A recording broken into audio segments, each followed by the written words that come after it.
Welcome to M S Wancho YouTube channel. मित्रों, आज का हमारा टॉपिक है सर्वनाम, अर्थात हम प्रोनाउन को पढ़ने वाले हैं।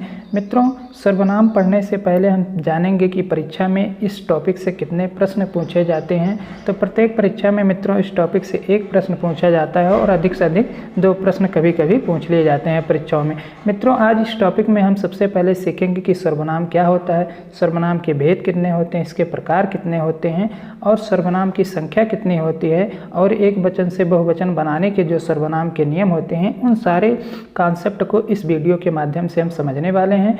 मित्रों, आइए स्टार्ट करते हैं। तो सबसे पहले हम देखेंगे मित्रों सर्वनाम किसे कहते हैं। तो सर्वनाम को इंग्लिश में मित्रों प्रोनाउन कहते हैं। वाक्यों में संज्ञा का प्रयोग एक बार करते हैं। जब वाक्य में दोबारा संज्ञा के प्रयोग की आवश्यकता होती है तो उसके स्थान पर हम सर्वनाम का प्रयोग करते हैं। मित्रों, इसका मतलब ये होता है कि कोई भी आप वाक्य जब पाएंगे तो उसमें संज्ञा का एक ही बार प्रयोग कर सकते हैं, उसके अलावा बार बार हम संज्ञा का प्रयोग नहीं कर सकते। यानी एक वाक्य होगा तो उसमें संज्ञा का केवल और केवल एक बार प्रयोग किया जा सकता है, दोबारा संज्ञा का प्रयोग नहीं किया जा सकता। उसके स्थान पर हम जिस शब्द का प्रयोग करते हैं उसे सर्वनाम कहते हैं। आइए मित्रों, इसके बाद और समझते हैं सर्वनाम की अच्छे से परिभाषा।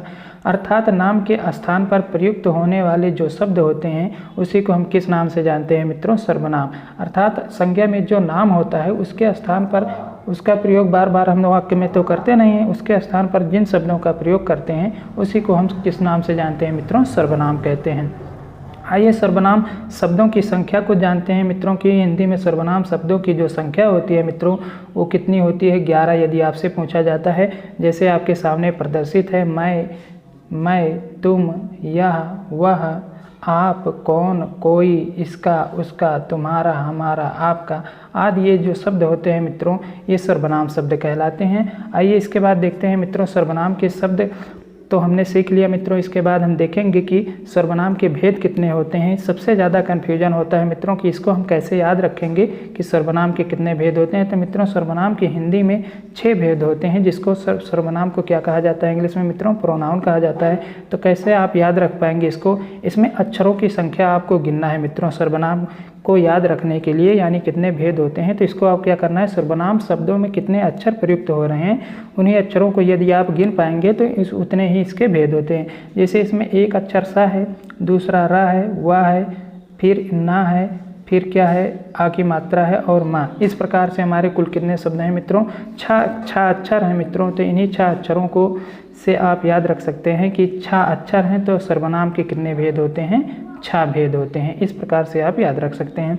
आइए मित्रों इसके बाद देखते हैं इनके कौन कौन से भेद होते हैं। तो पहला भेद जो होता है मित्रों इसका होता है हमारा पुरुषवाचक सर्वनाम, दूसरा होता है निश्चयवाचक सर्वनाम, तीसरा होता है अनिश्चयवाचक सर्वनाम, इसके बाद चौथा संबंधवाचक सर्वनाम, 5वां हमारा होता है प्रश्नवाचक सर्वनाम और 6वां जो होता है निजवाचक सर्वनाम। तो आइए मित्रों हैं इन सारे सर्वनामों को हम क्रम से पढ़ते हैं, एक एक कर समझते हैं। इनसे बहुत ही प्रश्न पूछे जाते हैं। सबसे ज़्यादा इम्पॉर्टेंट जो इसमें होता है मित्रों निजवाचक सर्वनाम सबसे ज़्यादा यहीं से प्रश्न पूछा जाता है, यानी आपको इसको ध्यानपूर्वक सुनना होगा। तो आइए मित्रों हम स्टार्ट करते हैं। सबसे पहले देखेंगे कि हमारा पुरुषवाचक सर्वनाम क्या होता है। जो सर्वनाम किसी पुरुष के लिए प्रयोग में आता है उसे हम पुरुषवाचक सर्वनाम कहते हैं।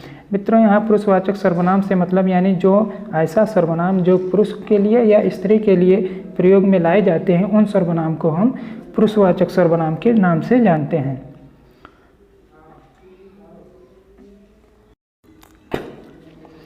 तो मित्रों इसको उदाहरण के माध्यम से हम समझेंगे। जैसे मैं, तुम, वह, ये जितने भी सारे शब्द होंगे हैं इनको हम कौन से सर्वनाम के अंतर्गत गणना करते हैं मित्रों? तो पुरुषवाचक के सर्वनाम के अंतर्गत करते हैं।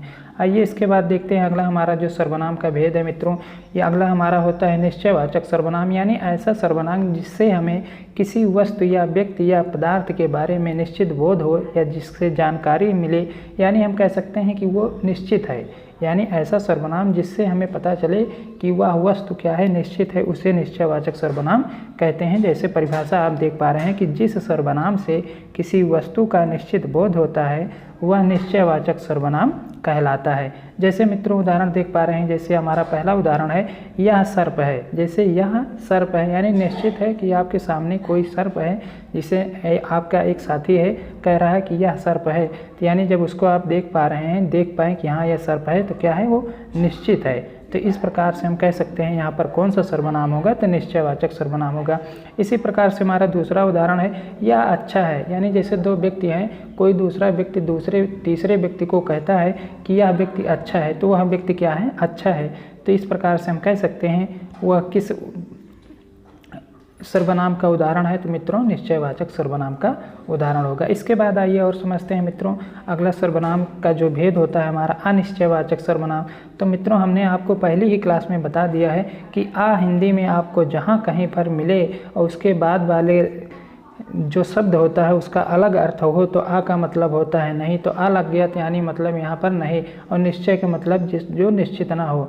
यानी ऐसा सर्वनाम जिसके बारे में हमें निश्चित जानकारी नहीं मिलती उसे हम अनिश्चयवाचक सर्वनाम के नाम से जानते हैं। जैसे कि आप परिभाषा देख पा रहे हैं मित्रों, जिस सर्वनाम से किसी वस्तु का निश्चित बोध नहीं होता उसे अनिश्चयवाचक सर्वनाम कहते हैं।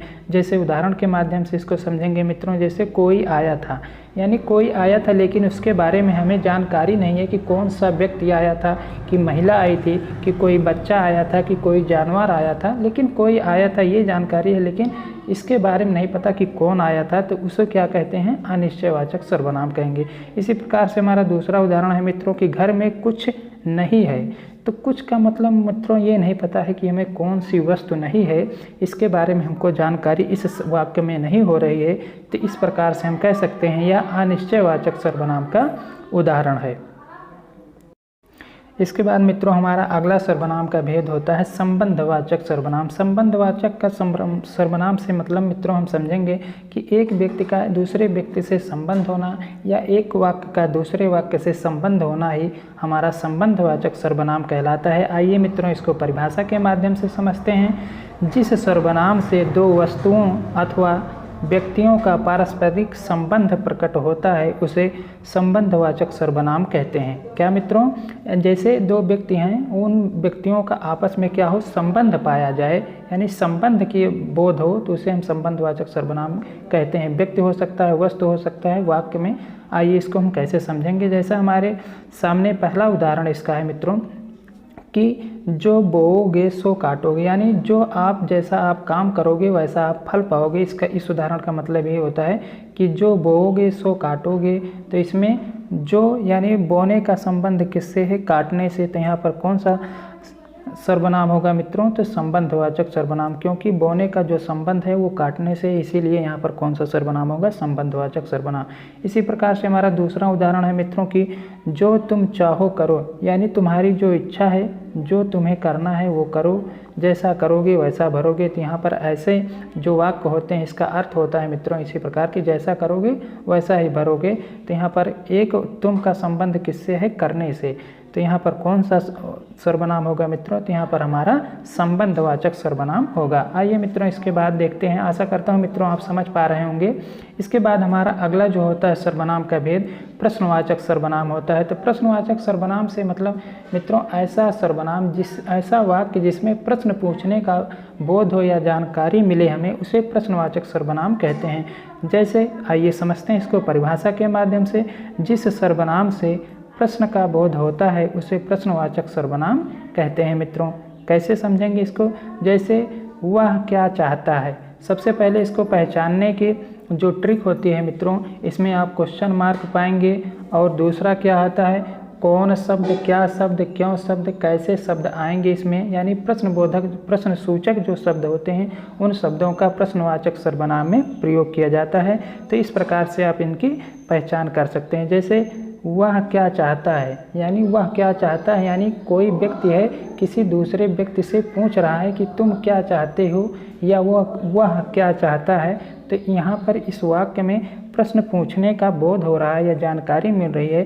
तो इस प्रकार से ये किस सर्वनाम का उदाहरण है मित्रों, तो प्रश्नवाचक सर्वनाम का उदाहरण है। इसी प्रकार से हमारा दूसरा है कि तुम कैसे आए, यानी कोई व्यक्ति आता है और जिसके पास वह व्यक्ति आता है वो व्यक्ति पूछता है कि तुम कैसे आए भाई।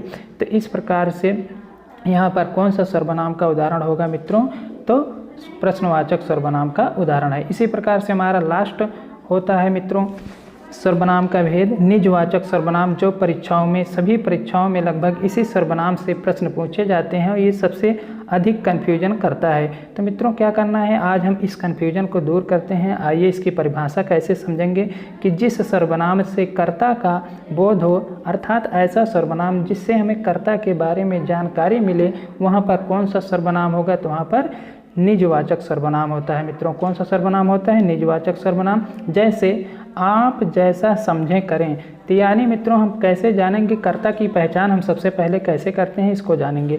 तो क्रिया के पहले कौन शब्द लगा देते हैं, यानी क्रिया से हम पूछेंगे कौन, तो वहाँ पर हमें कर्ता की जानकारी मिल जाती है। यदि मित्रों आपने हमारी इससे पहले वाली कारक की वीडियो को नहीं देखा है तो उसको प्लीज़ देख सकते हैं, तो आप वहाँ पर समझ जाएंगे कर्ता की पहचान कैसे करते हैं, कर्म की पहचान कैसे करते हैं। इन टाइप के जितने भी प्रश्न होते हैं सब आपको उस वीडियो के माध्यम से क्लियर हो जाएगा।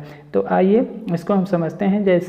जैसे पहला उदाहरण है मित्रों कि आप जैसा समझें करें, तो यानी समझने का जो, यानी कौन समझे तो आप समझें, यानी आप मिले, यानी जहाँ कर्ता मिल जाए तो वहाँ पर कौन सा उदाहरण होगा, यानी कौन सा सर्वनाम होगा, तो निजवाचक सर्वनाम का उदाहरण होगा।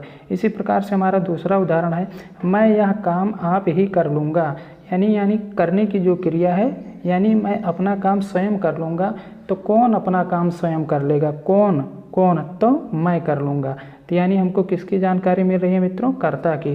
तो इस प्रकार से इसमें कहेंगे हम कौन सा सर्वनाम का यह वाक्य उदाहरण है, तो निजवाचक सर्वनाम का उदाहरण है। तो निजवाचक सर्वनाम में मित्रों आपको एक ही बात ध्यान रखनी होगी कि हमें कर्ता की जानकारी होनी चाहिए। जिस वाक्य में हमें कर्ता की जानकारी मिल जाएगी तो उस वाक्य को हम कहेंगे कि ये निजवाचक सर्वनाम का उदाहरण है। कर्ता की पहचान कैसे करते हैं मित्रों, तो क्रिया से पहले कौन शब्द लगा देंगे तो हमें कर्ता की जानकारी मिल जाती है। आइए मित्रों इसके बाद देखते हैं। यदि आपने मित्रों अभी तक हमारे चैनल को सब्सक्राइब नहीं किया है तो सब्सक्राइब कीजिए और लाइक कीजिए और अपने सभी साथियों के पास वीडियो को शेयर कीजिए। आइए मित्रों इसके बाद देखते हैं सर्वनाम से संबंधित कुछ महत्वपूर्ण जो पॉइंट होते हैं उनको भी समझ लेते हैं। जैसे नोट हमने आपके लिए तैयार किया है कि सर्वनाम एक विकारी शब्द है। ये प्रश्न भी पूछा जाता है कि सर्वनाम कैसा शब्द है, तो विकारी शब्द है। मित्रों विकारी क्या होता है, अविकारी क्या होता है, इसके बारे में हम अगले वीडियो में जानेंगे। लेकिन विकारी का मतलब होता है मित्रों ऐसा शब्द या वाक्य जिसमें ऐसा शब्द जिसमें हम परिवर्तन कर सकते हैं, उसे हम विकारी शब्द कहते हैं। तो सर्वनाम हमारा किस प्रकार का शब्द है, विकारी शब्द है। फिर इसके बाद हम देखेंगे मित्रों हमारे जो दूसरा पॉइंट है, यानी सर्वनाम चाहे किसी भी लिंग के लिए प्रयुक्त हो उसका हमेशा रूप एक ही होता है। यानी हम कह सकते हैं कि सर्वनाम का हम लिंग नहीं बदल सकते। जैसे आपके सामने पहला उदाहरण है वह गाता है, फिर उसके बाद हमारा दूसरा उदाहरण है वह गाती है। तो यानी यहाँ पर पहला जो सर्वनाम है यहाँ पर वह पुरुष के लिए प्रयुक्त हो रहा है, दूसरे में जो हमारा वह सर्वनाम है स्त्री के लिए प्रयोग हो रहा है। तो अर्थात हम कह सकते हैं कि सर्वनाम का जो होता है चाहे जिस लिंग में इसका प्रयोग करेंगे लेकिन सर्वनाम का रूप नहीं बदलता, अर्थात ये अपने एक ही रूप में रहता है। आइए इसके बाद हम देखते हैं मित्रों सर्वनाम को एक वचन से बहुवचन बनाने के जो नियम होते हैं उनको भी देख लेते हैं, क्योंकि बहुत ही पूछा जाता है। मित्रों आपको क्या करना है, आप हमारे चैनल को सब्सक्राइब कीजिए और आप हिंदी और मैथ्स की क्लास को देखिए और समझिए और अपने सभी साथियों के पास वीडियो को शेयर कीजिए। और अभी तक आपने चैनल को हमारे सब्सक्राइब नहीं किया है तो प्लीज़ सब्सक्राइब कर लीजिए। आइए मित्रों इसके बाद हम देखते हैं कि हम एक वचन से बहुवचन सर्वनाम को कैसे बनाते हैं। तो जैसे पहला शब्द है मित्रों मैं, एक वचन शब्द होता है, इसका बहुवचन में हम लिखते हैं। तू जो होता है हमारा एक वचन का शब्द है, तू का बहुवचन हम तुम बनाते हैं, वह का बहुवचन वह होता है। इसी प्रकार से हमारा मित्रों यह का वह बहुवचन जो होता है हमारा ये शब्द होता है। तो इसको कैसे याद रखेंगे मित्रों, आइए इसको देख सकते हैं। जैसे मैं में क्या है मित्रों माँ, बाद में तो हम इसको याद रख सकते हैं। जैसे तू है तो तुम होगा इसका बहुवचन, वह है तो वह का पहले वह है तो मित्रों वह हो जाएगा। इस प्रकार से हम याद रख सकते हैं। इसी प्रकार से हमारा लास्ट में है यह का आगे वाला ये हो जाएगा बहुवचन जब इसका प्रयोग करेंगे। तो मित्रों बस आज के लिए इतना ही। आशा करता हूँ वीडियो आपको अच्छी लगी होगी मित्रों। तो क्या करना है, आपको चैनल को सब्सक्राइब करना है, वीडियो को लाइक करना है और सभी मित्रों के पास शेयर करना है। तो आज के लिए इतना ही। जय हिंद, जय भारत, टेक केयर।